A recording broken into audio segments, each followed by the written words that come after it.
¿Qué significa permanecer en Cristo Jesús? ¿Cuál es la importancia de reconocernos como pámpanos de la vid? ¿Por qué nada podemos hacer sin Cristo Jesús? ¿Por qué algunos dejan de permanecer en Cristo? Permaneced en mí y yo en vosotros. Como el pámpano no puede llevar fruto por sí mismo si no permanece en la vid, así tampoco vosotros si no permanecéis en mí. Yo soy la vid, vosotros los pámpanos. El que permanece en mí y yo en él, éste lleva mucho fruto, porque separados de mí, nada podéis hacer. El que en mí no permanece será echado fuera como pámpano y se secará, y los recogen, los echan en el fuego y arden. Si permanecéis en mí y mis palabras permanecen en vosotros, pedid todo lo que queréis y os será hecho. En esto es glorificado mi Padre, en que llevéis mucho fruto y seáis así mis discípulos. Si permanecéis en mí. Estudio del Evangelio del apóstol Juan. Estad en mí y yo en vosotros. Otra manera de traducirlo es, seguid conmigo. Esta frase puede leerse de tres formas, como un mandamiento con promesa, quédense conmigo y yo me quedaré con ustedes. Como una condicional, si se quedan conmigo, entonces yo me quedaré con ustedes. Y como un requerimiento recíproco, ustedes tienen que permanecer en mí y yo tengo que permanecer en ustedes. El apóstol Juan usa el verbo permanecer 11 veces en el capítulo 15. Esta reiteración señala la importancia de permanecer en el Señor. La permanencia en Cristo es el punto central de esta enseñanza. En Israel, para que la Shekinah o presencia de Dios permaneciera en los talmid o discípulos, los rabinos les orientaban a sentarse juntos, en grupos de 10 o más, y estudiar la Torá. En su lugar, el Señor nos dice que si nos reunimos a orar en su nombre, aunque seamos 2 o 3, es decir, el mínimo de testigos, Él estará con nosotros. El deseo de Dios siempre ha sido el de morar con su pueblo, y el Señor Jesús, el auténtico tronco de la vid, nos exhorta a mantenernos en comunión con Él, a conservar la intimidad, el vínculo y la cercanía para que el Padre oiga nuestras oraciones. Más adelante el Señor Jesús ruega al Padre que seamos uno con Él y uno entre nosotros, como testimonio de que Él es el enviado de Dios. En Cristo Jesús el permanecer señala a un lugar de morada, que es Él como nuestro templo, y a mantener la convivencia, la intimidad y la lealtad con Él. El Señor Jesús habla de un permanecer mutuo, como resultado de un amor recíproco. Esta mutua permanencia es el requisito indispensable del creyente para dar frutos. Con permanecer, el Señor se refiere a una unión tan profunda con Él que debe ser como el comer su carne y beber su sangre, y la demostramos guardando sus mandamientos. El permanecer en Cristo garantiza que los frutos que demos sean los propios de la vid plantada y labrada por Dios, y no los frutos de una vid extraña. Nuestra unión con Cristo debe ser como la unión entre Cristo y el Padre, de tal forma que no hablemos ni hagamos cosas por nuestra propia cuenta, sino Cristo en nosotros. La unión con Jesús no es ritual, no es un proceso de inscripción, es una decisión de corazón. Permanecer en Él implica una decisión libre, espontánea y voluntaria de optar por Jesús, correspondiendo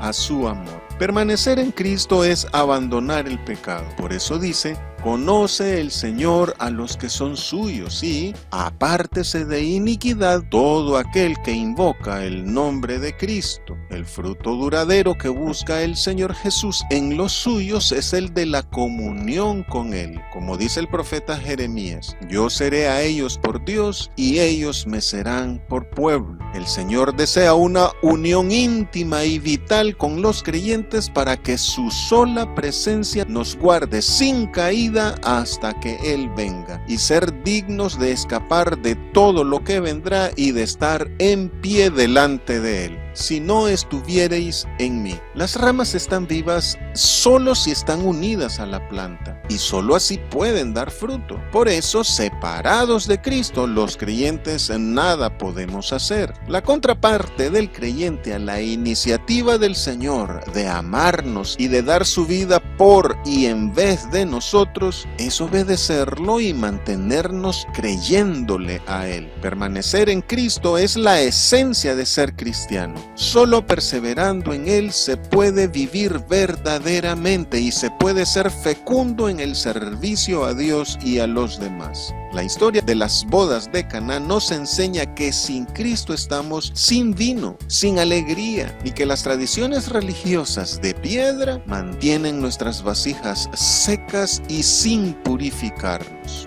Vosotros los pámpanos. El Señor Jesús presenta al Padre como el labrador y a Él mismo como la vid. Ahora establece que los creyentes somos los pámpanos, es decir, las ramas de la planta. Esta imagen ilustra el hecho de que el Padre ha dado al Hijo el tener vida en sí mismo y que esa vida del Padre en Él es la vida que nos transmite a nosotros los suyos. Y este es el punto principal, que los sarmientos, es decir, los creyentes, recibimos la vida de la vid, que es Cristo Jesús, de la misma forma que Él recibe su vida del Padre. De aquí que el apóstol Pablo dice, si la raíz es santa, también lo son las ramas, constituyéndonos todos en los brazos ejecutores de su proyecto salvífico. Ahora bien, al igual que en la alegoría del cuerpo, en la vid no hay ninguna rama o pámpano que sea igual a otra, y esto significa diversidad, riqueza, y que de esta manera todos expresamos la belleza de Cristo. De aquí que la vid no es solo el tronco, sino que comprende la totalidad de las ramas, por lo que la vid, que es la iglesia, no solo es Cristo Jesús, sino que abarca a los sarmientos que somos nosotros. Así, la vid, aunque se funda en Cristo Jesús, también hace referencia a la comunidad de los santos, a todas las congregaciones locales que sin Cristo nada pueden hacer. Está en mí y yo en él. Esta fórmula de mutua permanencia ya el Señor la había expresado al decir: el que come mi carne y bebe mi sangre, en mí permanece y yo en él. Y esto nada tiene que ver con la transubstanciación católica, sino con negar o confesar a Jesucristo. El que confiesa al Hijo tiene también al Padre y viceversa. De modo que si el mensaje de salvación en Cristo que hemos aceptado al principio permanece en nosotros, también nosotros permaneceremos en el Hijo y en el Padre. Para ser salvos, sin mancha e irreprensibles delante del Señor, necesitamos permanecer en el propósito del Señor, en la gracia de Dios y en la fe, especialmente durante las tribulaciones. La permanencia es recíproca. No sirve de nada decir que somos cristianos si el Espíritu de Cristo no está en nosotros. Pues nadie puede llamar a Jesús Señor si no es por el Espíritu Santo. Seremos verdaderamente sus discípulos solo si permanecemos en su palabra. De aquí que solo los que son de nosotros permanecen con nosotros. Satanás cayó de la gloria de Dios por no permanecer en la verdad. Y si nosotros no permanecemos en su palabra, lo que permanecería en nosotros es el pecado. Sin embargo, aquel creyente que a pesar de haberse retirado, si se aparta de la incredulidad y se arrepiente de toda iniquidad, podrá ser injertado en el buen olivo. Lleva mucho fruto. Al principio de este discurso, el Señor solo hablaba de fruto, ahora habla de mucho fruto. Mucho antes el Señor ya había hablado de la necesidad de morir para poder llevar mucho fruto. Ahora usa la figura de permanecer en Él para el mismo objetivo, el de llevar mucho fruto. No se puede dar fruto sin permanecer en Cristo y no se permanece en Cristo sin dar fruto. Por tanto, no es posible ser verdaderos cristianos sin Cristo. Los frutos de un verdadero cristiano nunca pueden ser causa de vergüenza. Si un creyente siente vergüenza de lo que hace como cristiano, es necesario revisar la fuente de alimentación de su vida y verificar que su alimento sea la savia de la sangre de Cristo y no el pecado. Nada podéis hacer. Esta afirmación categórica del Señor niega que las personas sean buenas para merecer la salvación y niega también que haciendo buenas obras podemos ser salvos. De aquí la afirmación bíblica que somos salvos por gracia, no por obras, para que nadie se gloríe. Y ya siendo cristianos, todo creyente se encuentra en una diaria lucha entre el bien y el mal y es incapaz de resistir eficazmente el mal por sí mismo. Esta lucha interna y personal, el apóstol Pablo la expresó diciendo: no hago el bien que quiero, sino el mal que no quiero, eso hago. Tomar conciencia de la propia incapacidad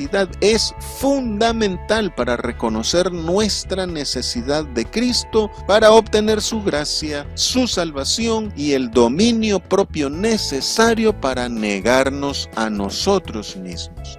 Cristo Jesús es el modelo de la humanidad auténtica, del hombre verdadero. Él es la revelación de lo que todo creyente debe llegar a ser. El proyecto de Dios para con la humanidad es que todos lleguemos a la unidad de la fe y del conocimiento del Hijo de Dios, a un varón perfecto, a la medida de la estatura de la plenitud de Cristo. Pero, por mucho que queramos participar del proyecto salvífico de Jesús, no podremos por nosotros mismos, porque todo depende de Dios. Él es quien comienza la buena obra en cada uno de nosotros y quien la termina. Por eso, separados de Cristo, solo somos ramas secas. La existencia de la iglesia no depende de una institución, sino de la participación de cada uno de nosotros los creyentes de la vida de Cristo Jesús. La filosofía, la religión, la filantropía, la ciencia, la política, las ONGs y otros son medios que los hombres han utilizado para humanizarse y para alcanzar a Dios.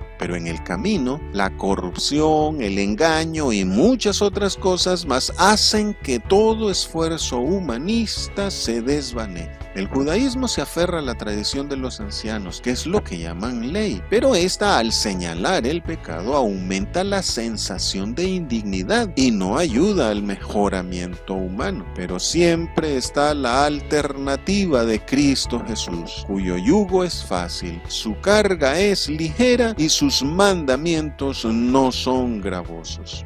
Incluso dentro de las congregaciones cristianas hay discusiones inútiles para ser mejores creyentes. Que si el aceite, que si el velo, que si el cabello, que si la ropa, que si la medicina, que si el ayuno, que si de pie o sentado, que si en pileta o en río. Cuando la iglesia no ora, empieza a ocuparse de esas cuestiones estériles y sin sentido. ¿Qué importan estas cosas si estamos unidos a Cristo? Cuando uno está unido a Cristo, los frutos surgen solos y el Padre es glorificado a través de Cristo en nosotros. Solo con Cristo hay fecundidad.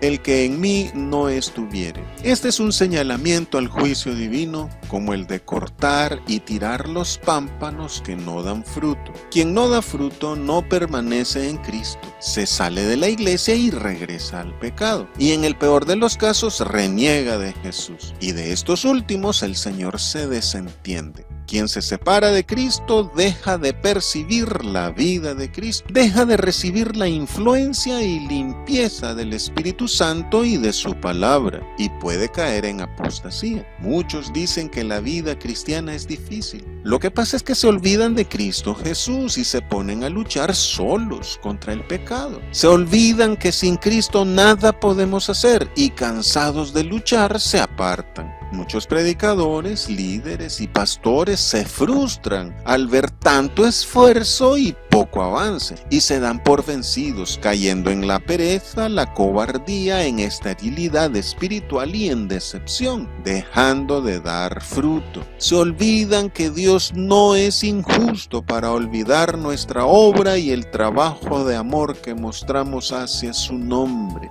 No perdamos nuestra fe, pues tiene grande galardón. La vida unida a Cristo es una permanente y total donación de uno mismo a los demás por amor al Señor. No se puede dejar de dar frutos sin el peligro de morir espiritualmente. De aquí las duras palabras bíblicas contra el que es inconstante y es de doble ánimo y se seca. La sentencia judicial es: el que no permanece en mí, se seca. En la parábola del sembrador, el Señor Jesús habla de la semilla que cayó entre las piedras y que, por poca profundidad, a causa del sol, se secó. Y dice que el sol es símbolo de la aflicción y la persecución por causa de la palabra, que le hacen tropezar. Así explica el Señor la razón por la que muchos se separan de Él. No nos alejemos de Cristo por haber pecado. Al contrario, precisamente por haber pecado, busquemos a Cristo. Solo Él nos puede ayudar a levantarnos y proseguir a la meta de la plena salvación. Los echan en el fuego.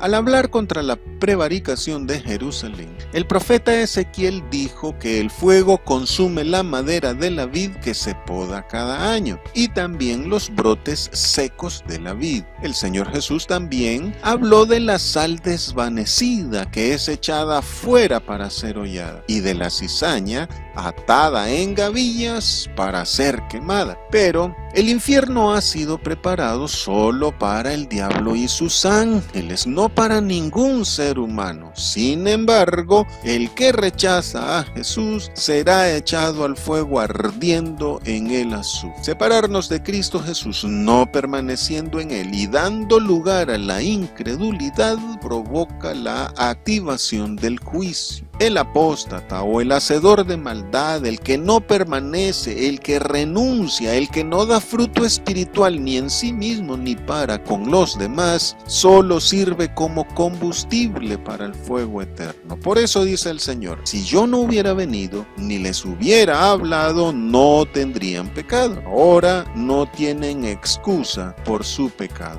Si permaneciereis, entonces pedid. En el capítulo 14 el Señor nos instruye a pedir en su nombre, recalcando que demostramos que le amamos mediante obediencia. Ahora el Señor indica que la obediencia se logra permaneciendo en Él y en su palabra. Y nuestra permanencia en Él depende de nuestra fe en Él. El apóstol Juan dice que el Señor concede nuestras peticiones si nuestra confianza está puesta en Él y si estamos en su voluntad.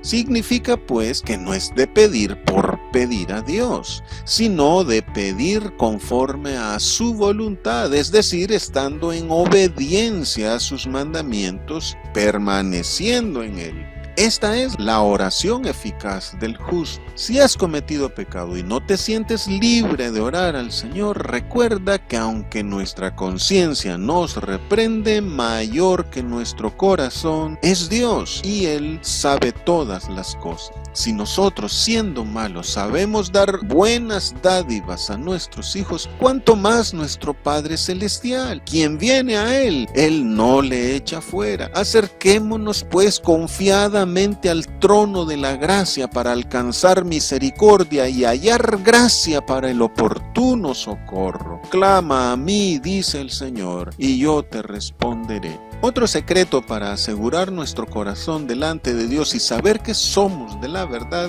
es amar a Dios y al prójimo, en hecho y en verdad. El amor a Dios se demuestra permaneciendo en Jesucristo y amando a los demás. Y Dios demuestra su amor por nosotros al darnos su Espíritu. Pedid lo que quisiereis. Específicamente, el Señor Jesús se refiere a peticiones sobre el desarrollo de la vida cristiana, sobre el dar fruto y ser verdaderos discípulos. Para poder recibir lo que se pide, se debe dar fruto mediante la estrecha vinculación del creyente con el Espíritu Santo y con el obrar del Señor Jesús. Al permanecer en Cristo y en su palabra, el creyente está en sintonía con el Señor y sus peticiones estarán acordes a la voluntad de Dios y nunca pedirá para su propio deleite. Sus peticiones son reguladas por la fe en Cristo y por el amor a Dios y a los demás, y no pedirá más que un bien superior. Su objetivo al pedir será la glorificación del Padre en el Hijo. Como se preguntaba Agustín,